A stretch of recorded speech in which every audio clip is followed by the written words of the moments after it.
Let's get started because our speaker, Bill Eggers, is nationally or internationally known. He is a tremendous visionary and a great spokesperson for what the future looks like, especially as it applies to the public sector and government.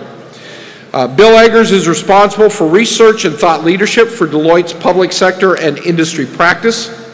He's the author of 8 books, including his newest, The Solution Revolution: How Business, Government, and Social Enterprises are Teaming Up to Solve Society's Biggest Problems. The book, which Wall Street Journal calls Pulsating with New Ideas About Civic and Business Philanthropic Engagement, was named to the 10 best books of this year's list.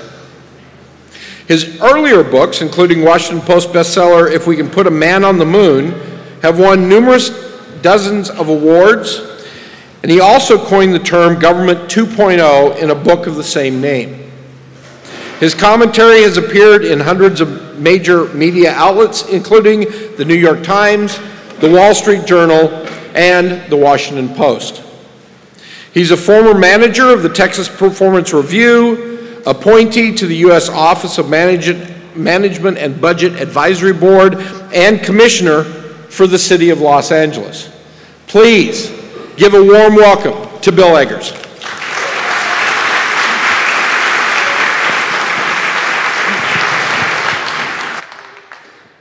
Thank you so much for having me here today. Well, I do live in Washington. As a 7th generation Californian, this is still where my heart is and where my heart will always be. And I think the only one of my family unlucky enough to not live here right now. So thank you for having me here. So I'm going to start off with 2 quotations. The first is from one of my favorite management writers, management gurus, Peter Drucker. The best way to predict the future is to create it. And the second quotation is from one of the greatest hockey players of all time, Wayne Gretzky. A good hockey player plays where the puck is. A great hockey player plays where the puck is going to be. Now, I want to spend the next hour with you talking a little bit more and interacting with you on where the puck is going to be, what the future is going to look like, and what it means for California state government. So first of all, let's look at some of the developments that we've seen recently. Well, certainly some things are getting a lot smaller. This is a 250 meg hard drive back in 1969. This is what one looks today, which is a lot more memory and storage. So this is workers dusting off Veterans Bureau's records in 1936, and today the electronic records at the VA. Some things are actually getting bigger. One of them is socially responsible investing. It's grown into a $1 trillion industry. You know, and as Mary Bell would point out, some of that is actually driven by funds like CalPERS and CalSTEERS, which are forcing companies to invest more in being more corporately responsible and so forth. And some things are simply making history, of course. And this was the jump taken by an Austrian a number of years ago, about a year ago, the famous Red Bull jump where he jumped 128,000 feet to the ground. So the world is going to look very different in 2020. We know that, right? But what about government? What does the future of government hold? So I'd like to make this an interactive session. We're going to be voting. And so one of the things I'm going to ask you to do, most people say, put away your cell phones. Put away. I'm going to actually ask you to take them out. And by the way, if you want to tweet, my Twitter ID is WD Eggers. But we're going to do some voting. And I also want to just encourage you, if you have questions, comments, don't wait till the end of my talk. Just come right up there and make a comment right in the middle of it. So let's look at the future of government. First of all, dynamic systems. real-time analytics. What this means is the profusion of sensors, the Internet of Things, and others are going to mean that right now there's a data lag that you have to deal with. 5 years from now, the future of government could see something where most of the systems, whether it's in environmental regulation, transportation, learning, even things like workforce development, based on real-time data that you're getting in from infrastructure, you're getting in from individual people at the same time. And then the systems become very, very dynamic. Imagine a kind of a dashboard that you have where you're constantly able to calibrate things in real time. Now that takes a very, very different governance model than we have today. Let's look at another area, multi-sector problem solving. Let's take a problem. Let's say the problem is homelessness. You're in a city. The goal is to reduce it by 75%. In 2020, rather than a series of programs and so forth, there'd be a challenge that says we're going to pay $10 million, and you're only going to get that money if you reduce homelessness by 75%. And who's investing in this? It might be City Hall, foundations, companies, investment banks, impact investors. Today it's called pay for success, and it's fairly rare. But in 2020, this could be commonplace for solving problems from reducing recidivism to youth unemployment to a wide variety of kind of employment and social sector issues. Let's look at another one, the classroom in 2020. Look at that side, teachers that can read minds. That seems a little scary. What do we mean by that? Well, essentially, haptic technologies now actually allow you to look at someone's facial expressions and actually see if they're paying attention or not, or if they're understanding you and so forth. And there's other technologies that actually allow you to see if this child is not actually understanding things. Those could be commonplace in the classroom in 2020. Robot teaching assistants, helping teachers and helping other teaching assistants. Kindergarten coders. Basically, some experts will say that coding now is the most important foreign language that any student can learn today. That should be the second language. In Estonia, they're starting to teach kindergartners coding. The maker classroom. Essentially, think of 3D printers in every classroom in California where the children are both building, they're designing products, and then they're printing them out right there. So those are three areas looking at a potential future of 2020. So I want to get your opinion.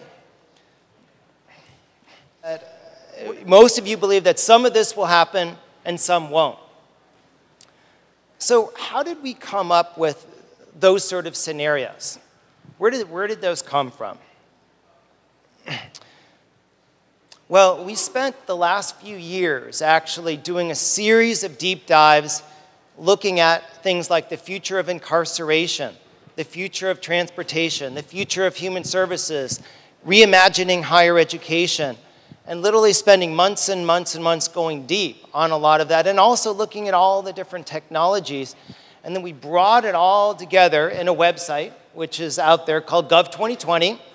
In a couple months, it's already reached about 150,000 hits. I'm hoping for 1 million, so if you all go on there today, you can check it out. But basically, we brought it all together, and we came up with 39 major drivers of change in the future, and then 194 trends from education to transportation to higher education to law and justice, just about all the issues that state government deals with that are manifestations of what those drivers are. And there's usually relationships between them all. Now, this isn't about trying to necessarily predict the future, but to show that based on different drivers, this is what will be possible. And very likely that some governments will be adopting a lot of this. So let's start off by looking at some of the drivers. What is driving some of the unprecedented shifts that we see in our society today? Let's start off with demographics and societal drivers. So you've got 60% of the world will live in cities by 2020. 60% of the world. And many of those people will be living in mega cities of over 18 million, over 20 million people. And if things don't change, actually, about 1/3 of all those people living in the world will live in cities but live in slums by 2050. You've also got an aging population in the developed world. 20% of the population will be over 65. And then we also have another really interesting trend, which is the growth of socially conscious consumers. It's called conscious consumerism. It's people that will buy Tom's shoes, that basically are purchasing products and they're letting their pocketbook go turn according to what their values are. And that's led to all sorts of value-based brands, a lot of them coming out of California, and that is going to continue to increase, where they're marrying, citizens are saying, I'm going to basically marry my beliefs with buying those sort of products. You've also got economic drivers. Well, one that you're very familiar with here, of course, is climate change and water scarcity. And what was interesting about this one, you talk about it all the time, but I was in Michigan speaking to about 50 state legislators the other day, and this was the major one that they wanted to talk about, was water scarcity. They don't have the issue there necessarily, but they're really concerned about what states like California, Arizona, and others are going to do about it. You've got the talent and skills gap.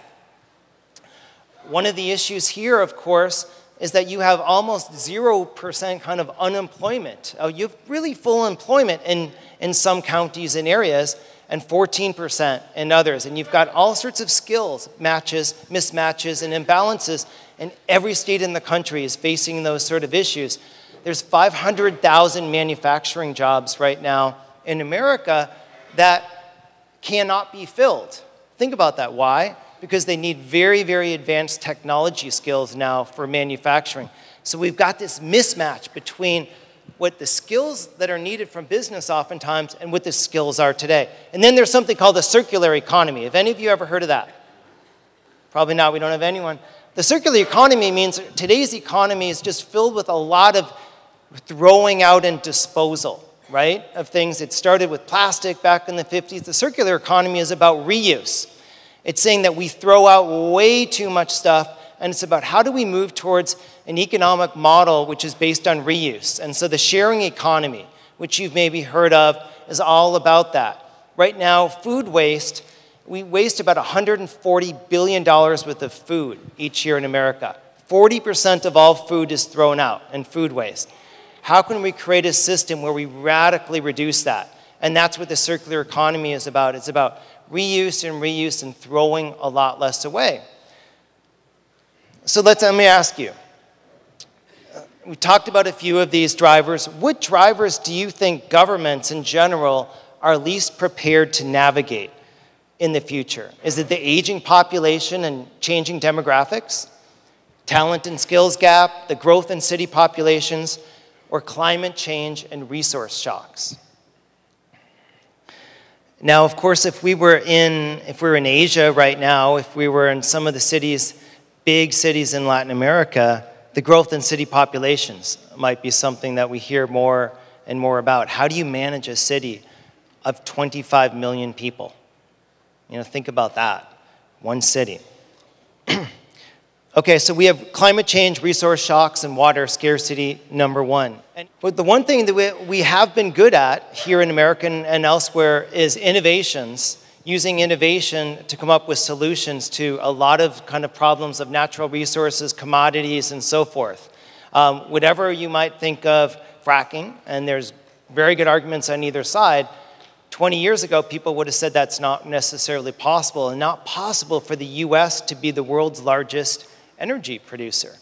And yet it happened through innovation, and that's the same kind of innovation we need in the water area today. So let's look at then a few other drivers. One of the drivers is technologies, and one of the major technology drivers is digital technologies.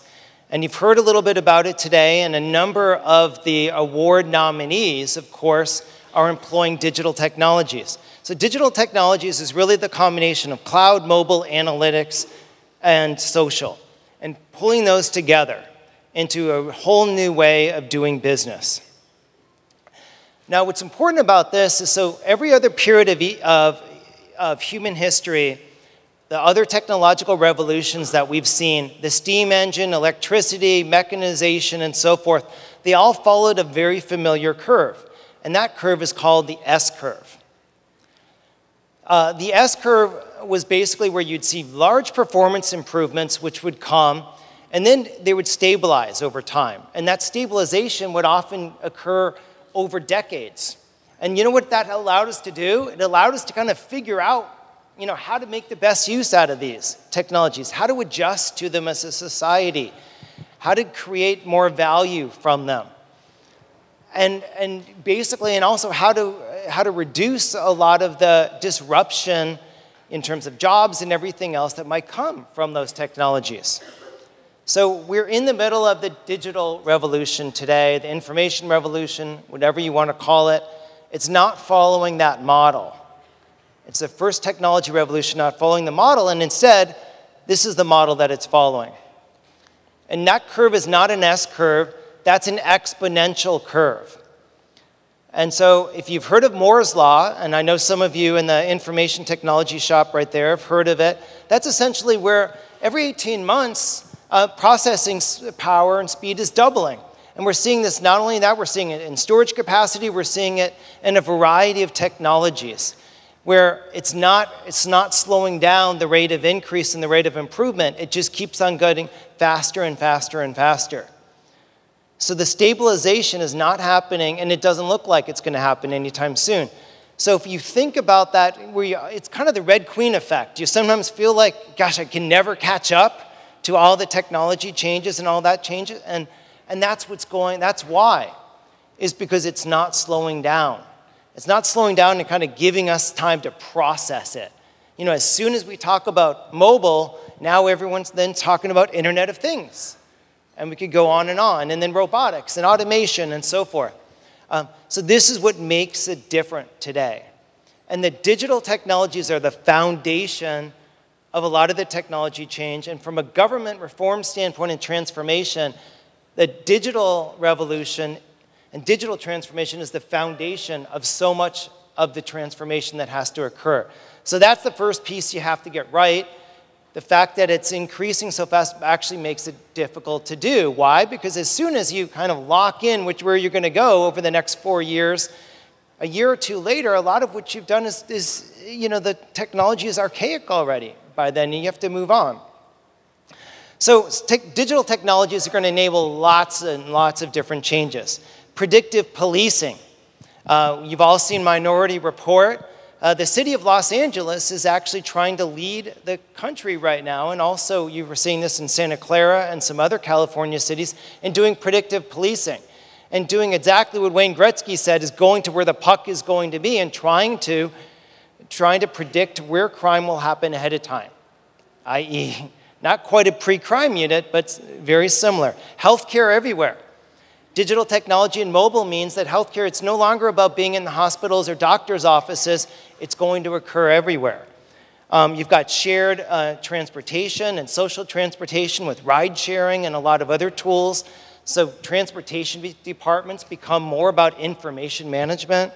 The rise of the connected caseworker, where they're connected both to all the systems and all sorts of data and connected to each other.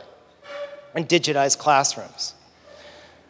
So the fundamental question and the fundamental part about the digital revolution in government is this. How do you take government functions and agencies that were built upon analog processes and industrial age models and transition them to digitally enabled models? That's it. That's at the core of what you're trying to do today. Now, the first thing I want to say is this is not easy to do. Okay, you all know this. Because this isn't about just taking a current process and automating it. You know what that is? That's called putting lipstick on a bulldog, okay? And we've seen that all happen again, and that's the easiest thing to do, right? To take your current business rules, your current business process, and put it online. Digital is totally different than that. Digital is based on, first of all, user is paramount, and the user is always right. It's an absolutely singular focus on the user and user experience. And what that means is if what you're doing today doesn't fit with what makes for the best user experience, you need to change your processes to fit along with that and put on the web, not the other way around. And one of the problems in government is too often we make the citizens and the users change, and they're impacted by how we already do things. So that's the first key thing, is user at the center of it all. User experience, user design, and so forth. Second is it's not about developing a big plan and a project plan and then executing it over 5 years. It's about something else. Everything digital is about agile development. And what that means is iterative processes. We're not used to that. And that basically means that you are testing and testing and testing and failing and testing and failing and testing and failing and testing and failing, and you don't know ahead of time where you're going to end up at the end. That's kind of a scary thing to think about in government, right?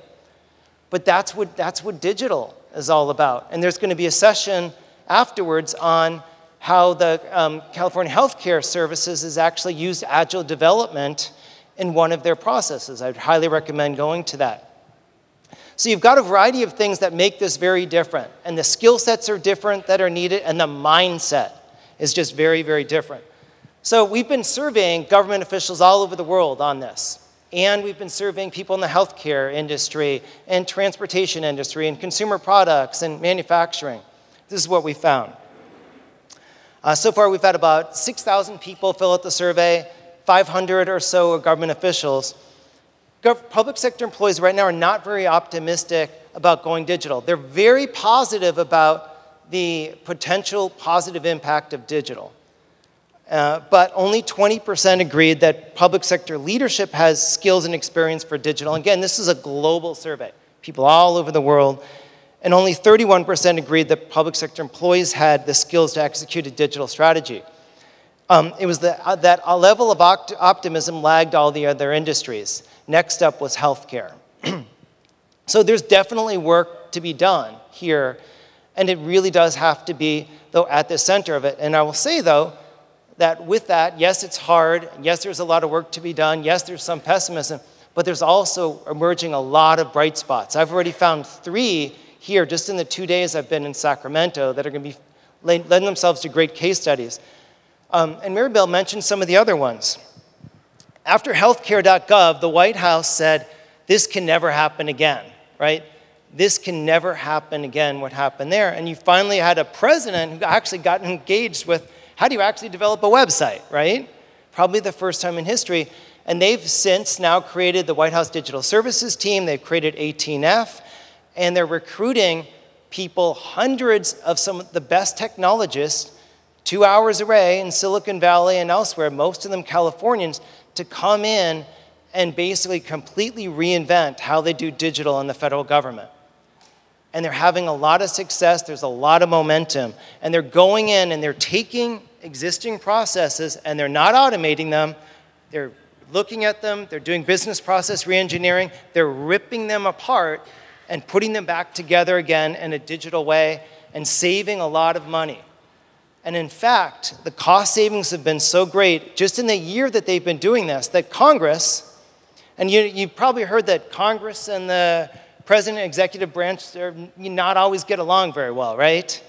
Well, that Congress, the Republican Congress, gave them $300 million, $300 million in additional funds to execute their digital strategy because the metrics were so good about the potential cost savings on the other end. So there's a lot of great stuff going on, and there's no reason why all of that can't also be happening here in California, because you have the best talent in the world in digital. Okay, so what is the biggest barrier to transitioning to a digital-first environment in the public sector? Is it culture? Is it priorities? Is it workforce skills? Is it management know-how? Is it incentives, lack of competitive pressure? Is it budget? Or is it security concerns? You're just, really worried about cybersecurity and so forth and what that's going to happen. What is the biggest barrier right now? And what digital first means is basically where you start off, and basically it's all about digital. It's not an analog, it's not about people. Digital becomes your primary focus, and typically that means mobile. Does anyone have a good example, good story? Bryce, come on down. I will turn my microphone. Thank you, sir. So being a young person, I'll just call out people older than me and say that there's a tendency in government to continue doing things because that's the way we've always done it. And old people more so. Older people, my bad. My apologies, my apologies. Older people, older people are more resistant to change than younger people, so I think that really leads to cultural barriers. So a lot of people in this room and the conference have a lot more experience than you've ever had in how to navigate all the cultural barriers, right? And how to navigate and understand the system and everything. I wrote a book about how to execute big things in government, and we call the people who knew how to work their way through it all the Indiana Jones of government. Was there, you know where all the poison arrows are about to come from, and you're always looking up for that boulder that's going to come knock you down, right? So how can you take your digital know-how, combine it with that experience, and to make something really powerful happen? What do you think? I don't know. Okay, thank you, Bryce. Anyone else have anything to say? Okay. I don't know if that one's on. I'm Cindy Doyle. I'm from California Technology Agency, and a lot of the things that we're seeing happening in the state government is we're seeing a lot more outsourcing than investing in your teams and getting them the training and knowledge they need in order to actually do the job. And some of that's, right?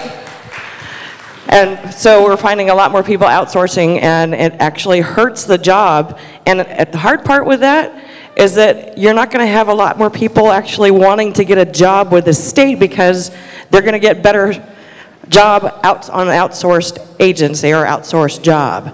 So if we're going to invest and actually have a digital government, we need to invest in our actual employees. Good point.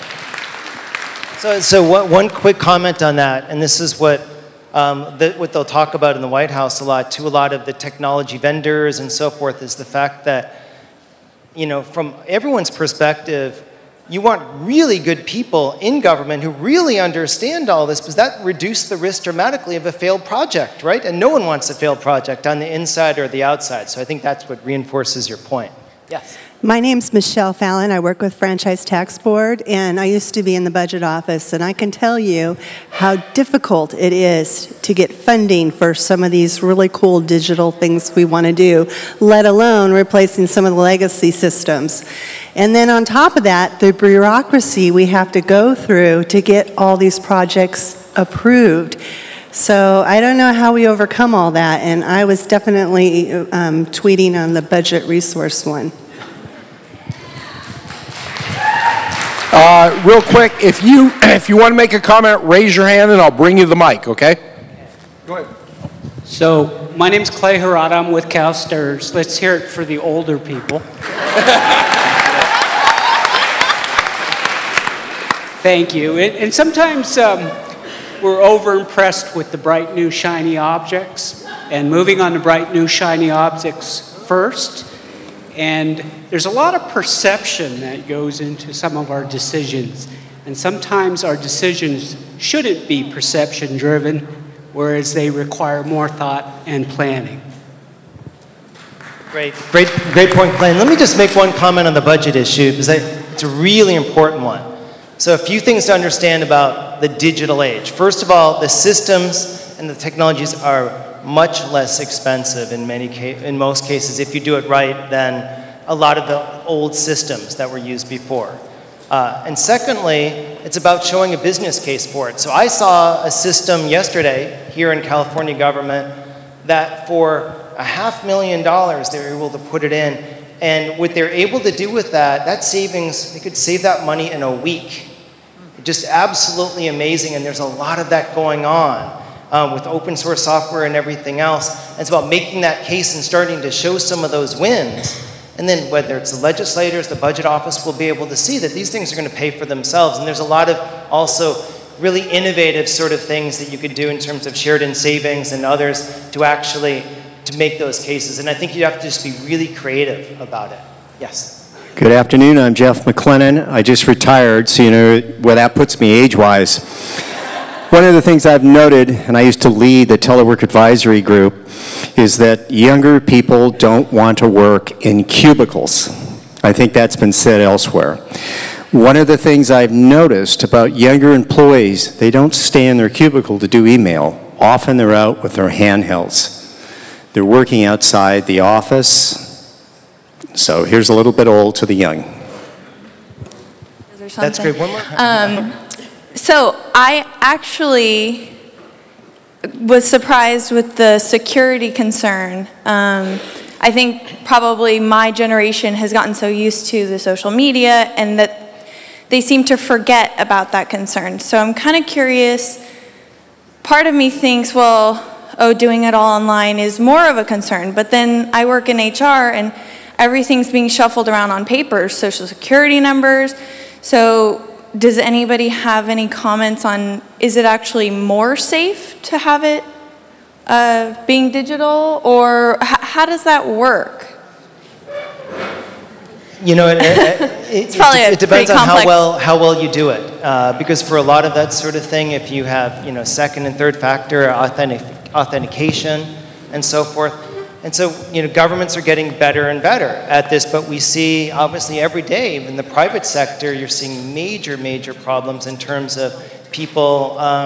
You know, one of my good friends used to head up digital for Sony Technologies, and look what's happened with Sony from a cyber security standpoint. So this is a, you know, problem facing all major organizations, and oftentimes, you know, in the private sector, it's insiders actually that are a big problem with some of that too.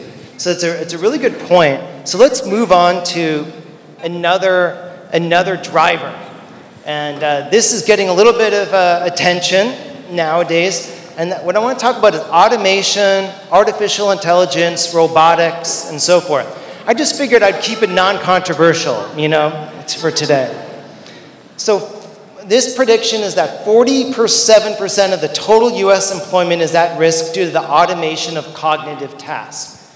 47%, almost 50%, almost half of all jobs. Now, on the other hand, this is a Berkeley professor that discounts that, Dr. John Searle. He said a computer may appear to understand, but does not actually understand. And so he's argued that that's not the case necessarily.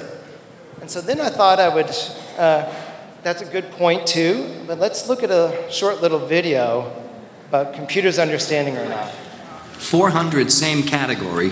This mystery author and her archaeologist hubby dug in hopes of finding the lost Syrian city of Urkesh. Watson? Who is Agatha Christie? Correct. Same category, 600. At the Olduvai Gorge in 1959, she and hubby Lewis found a 1.75 million year old Australopithecus Boise-eyed skull.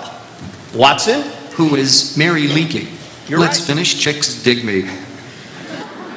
Okay, so that's the very famous Jeopardy episode with Ken Jennings, the all-time winner in Jeopardy, versus IBM's Watson computer.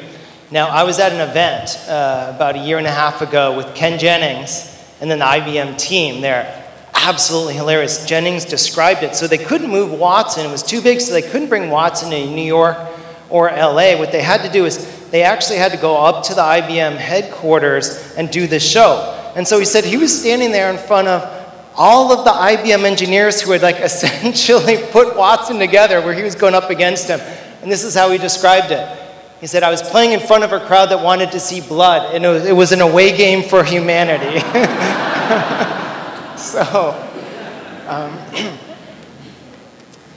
Okay, let's look at a couple other examples of automation, artificial intelligence, and so forth. So for those of you who are lawyers, you may be familiar with e-discovery process, and that's basically where the computers are going through all of the discovery process instead of humans and young lawyers, and the estimates are that one lawyer could essentially do one computer could let one lawyer do the work of 500 during the discovery process. And if you notice, the number of lawyers has actually been going down. The number of students going into law school has been going down.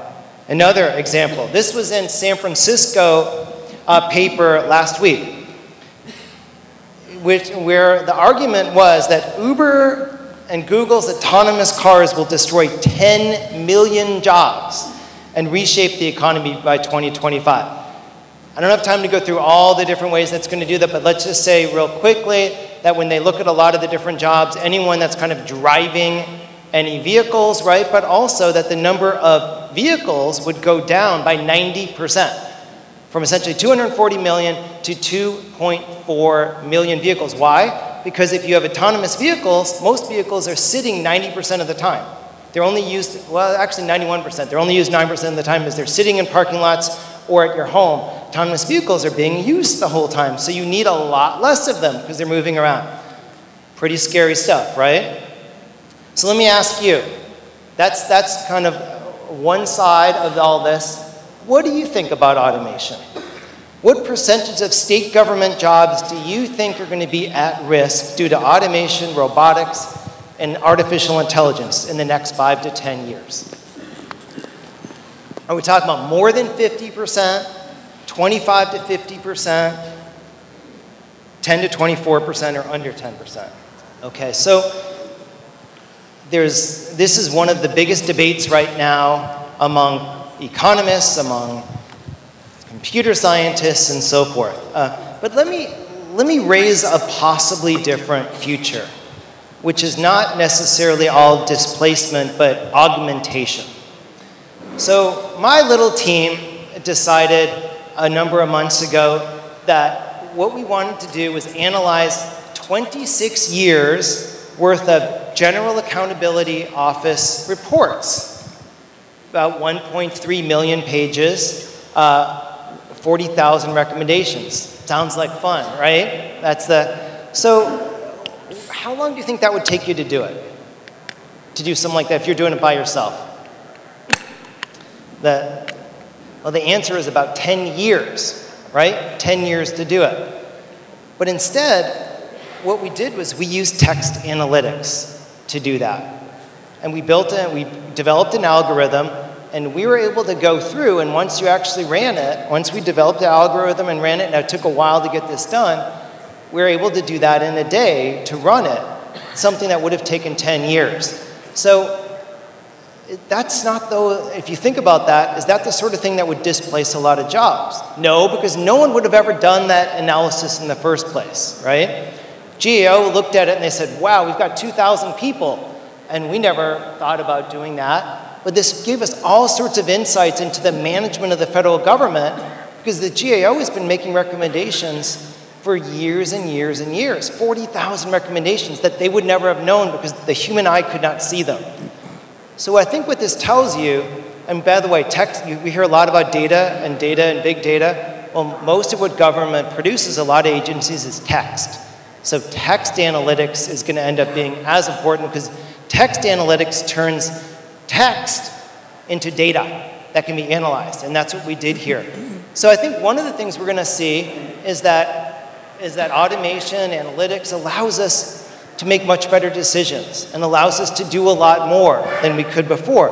I also think we're going to see a big switch into what we call the human side of government. There's so many people that still have a lot of needs and problems and issues and so forth, and they don't want to talk to a computer necessarily, and a computer can't necessarily help them. And you know, so many of those needs go unfulfilled today, unfilled. And so I think we're going to have the opportunity to take a lot of the clerical and other things and take positions and put them into more higher value, human to human sort of work that is really what you're all about, right, in the end.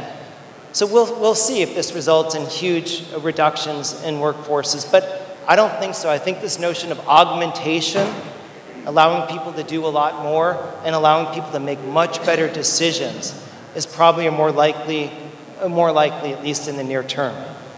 Okay, so one other driver I wanted to talk about, and then we're going to get to one last change, and that's the Internet of Things. Now, how many of you have heard of the Internet of Things? Raise your hand.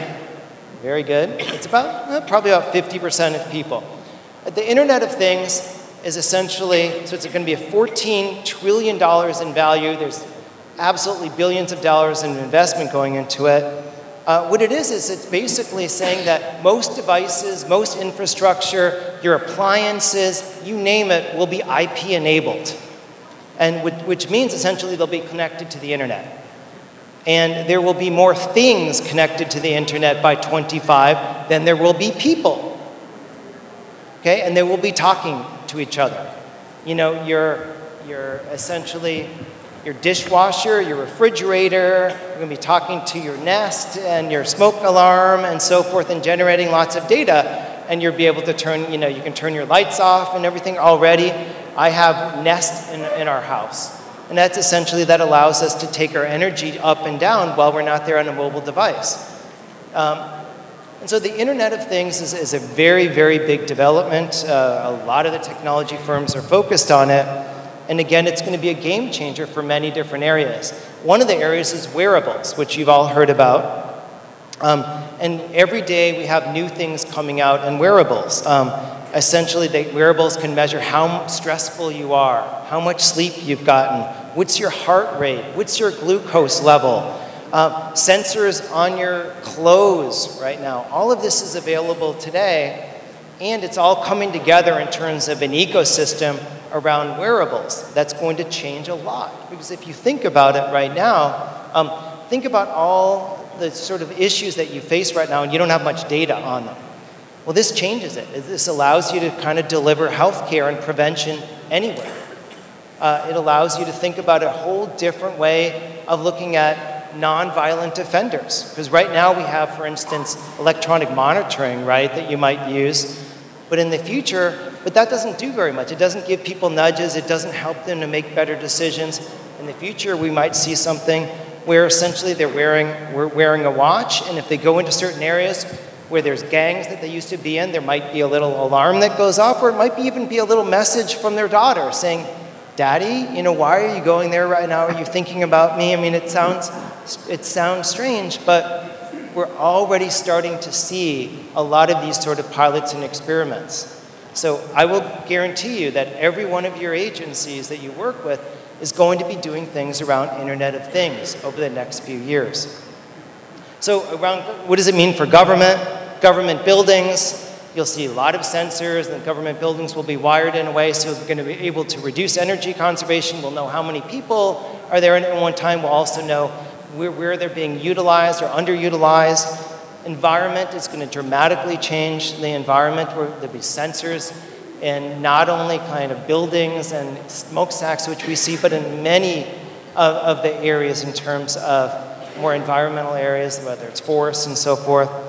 Smart lighting, where you're able to turn the lighting and dim them in real time. Smart waste, and that's essentially looking in landfills and seeing where there's potential for things that are there right now and getting them out of landfills and creating a marketplace for them. But just think about most things having sensors on them and you being able to get that data. So if you think about what I said before about the dynamic systems, that's all machine-generated data that you're going to have available to you. Increase savings, increase efficiency, increase safety. Okay, so what do you think is the biggest opportunity for California government to leverage the Internet of Things? I've just spent a minute on it. Is it energy use reduction? Is it enhancing mobility via smart roads? Is it improving the environment via sensors? Or could even you think about the water supply and understanding water usage better in real time with sensors? Or could it be improving care for seniors? They're already experimenting a lot with putting sensors in homes to allow seniors to live independently and to understand when seniors have fallen down or not, and also remote monitoring in terms of their health care.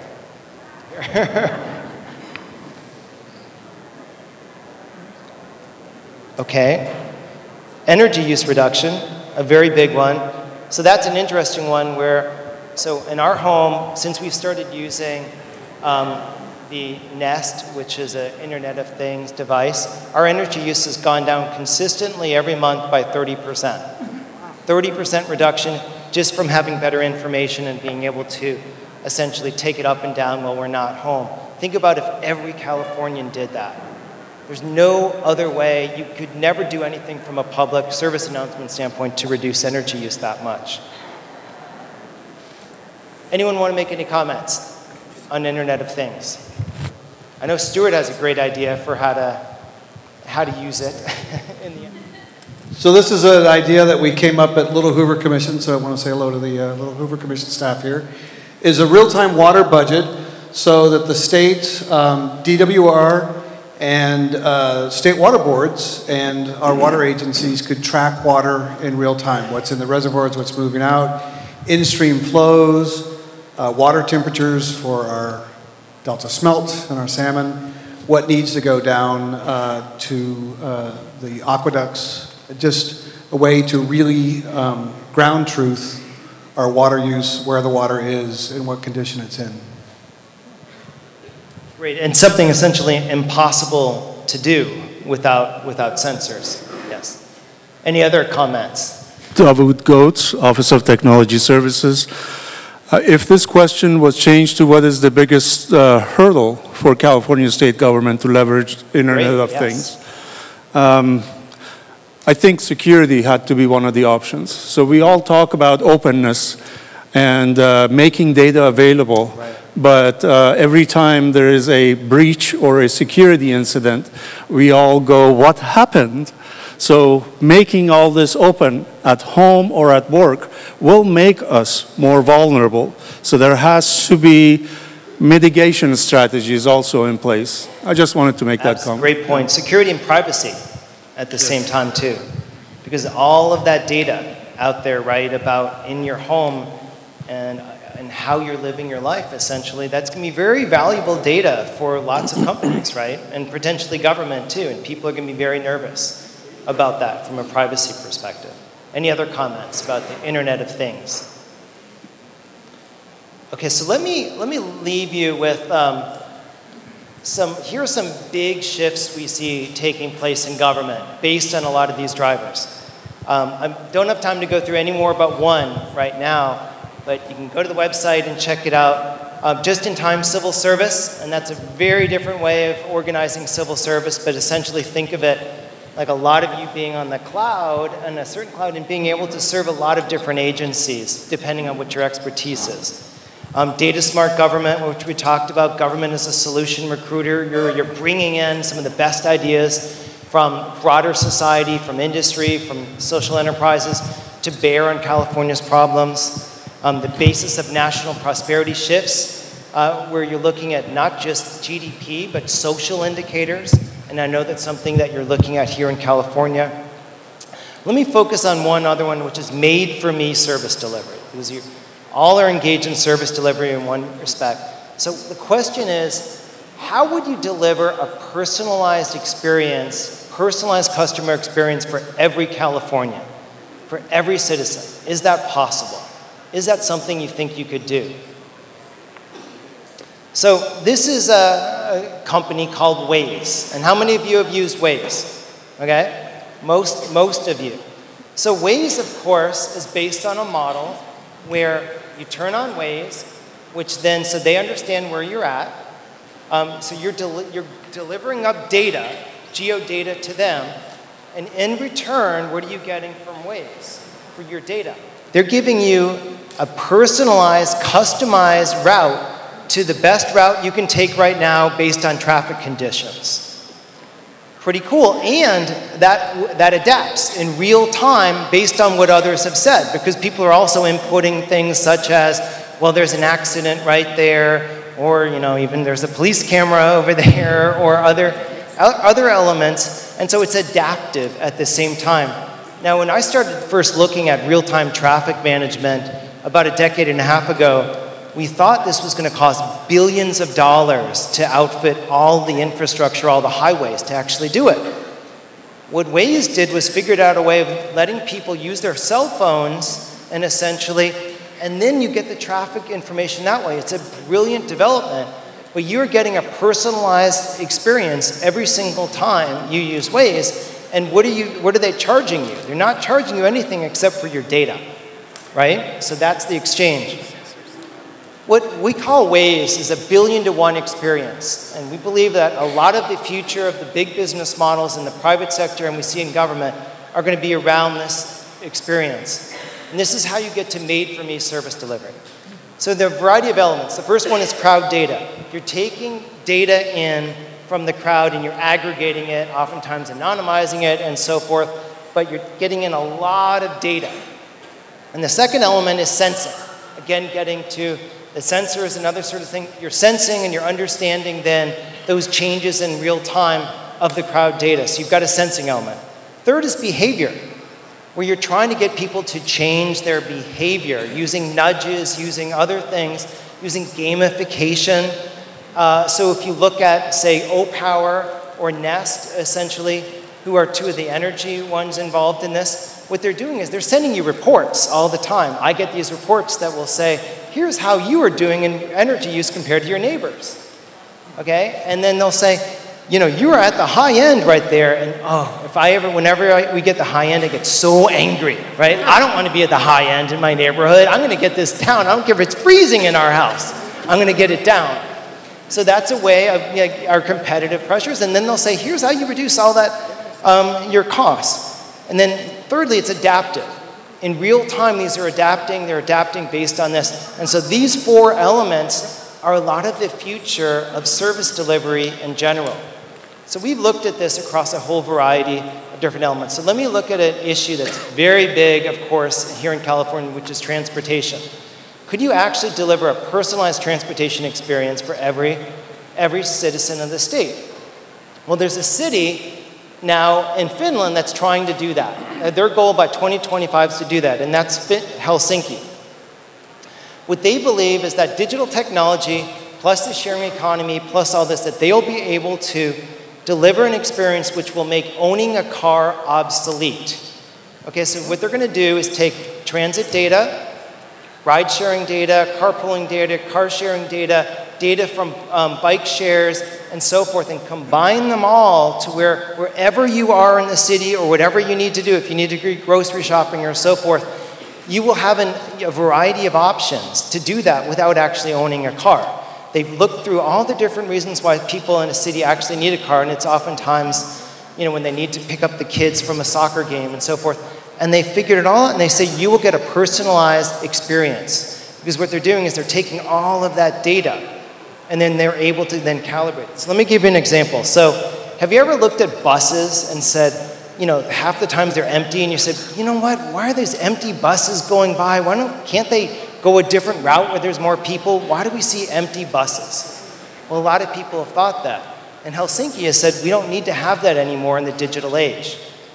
So they've created essentially a system called Kustu Plus, which is a bus which is real. You create a real-time account, you select your start and your end point, you pay for the service, and then the app will provide maps and directions to reach the starting point, and they will then calibrate in real time how many people are going to these different places, and they will have dynamic bus routes.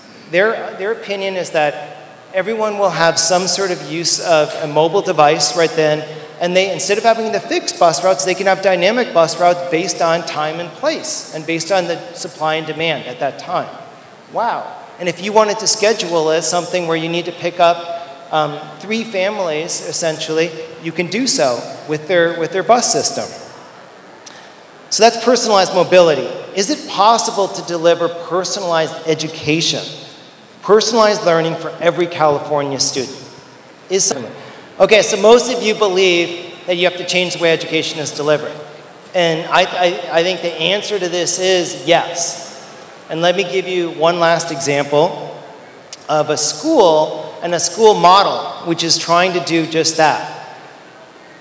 And it's called Alt School. And it's all about delivering a personalized learning experience to every single student. And it takes all those elements that we talked about of the billion-to-one experience, and it puts them together. And what it does is it takes the value chain of education and it turns it up and down its head. It massively disrupts the value chain. So the value chain of education means that traditionally adults and educators decide what's going to go be taught to students, and students get it on the other end. And that's how like a lot of industries have been But what's starting to change is a very different model. So let's look at this model. So traditional school, the learning design, right? In the learning design, traditionally it's developed by the authorities, right? By experts. Alt school, it's a personalized learning program based on student inputs. Each student gets input into, the student and the family get input into what that design is. Learning plan, typically it's designed by the school district. And so if you see on that side, with a traditional model, it's already impossible to deliver a personalized program, right? What Alt School does is that the parents and teachers, they develop together learning playlists. So we've all used playlists on an iPhone, on our iPad, and that's similar to that model. They develop their own learning playlists. Learning education. So this is, again, where traditionally this is one area we have to do in common, but here you've got weekly to-do lists and curricular and non-curricular activities that use 3D printing and CAD software, so the learning execution is very engaged. Assessment inputs. Typically, school is periodic assessments. Alt school is regular, almost daily kind of assessments. And so the key thing here is it's almost co-created. You're co-creating the education with the students themselves, and so they're a part of the value chain in every stage of the school process. Lastly, you've got process redesign. Typically, that's something where it's done by district authorities and schools. Here, regular feedback from students and parents are incorporated. You know what this sounds a little bit like is that we talked earlier about agile development and the agile process, which is iterative and all based on the user and user experience. This is based on a similar model. So this is pretty radically different, right? But there's no reason why this can't happen, and technology enables a lot of this today, but it's a different mindset. And what I want to end with is the fact that everything we've talked about, the technology is not the hard part. It's absolutely not. It's the mindset and understanding what's possible in the future. And I've opened your aperture a little bit into what's possible. And, you know, I certainly hope that it's given you some ideas that you can take back to your agencies. And lastly, that you look at all these possibilities and opportunities ahead. And by 2020, we look and we say California government is so far ahead of the rest of the world. It's absolutely amazing, and they're delivering the best experiences possible for California citizens. So thank you so much.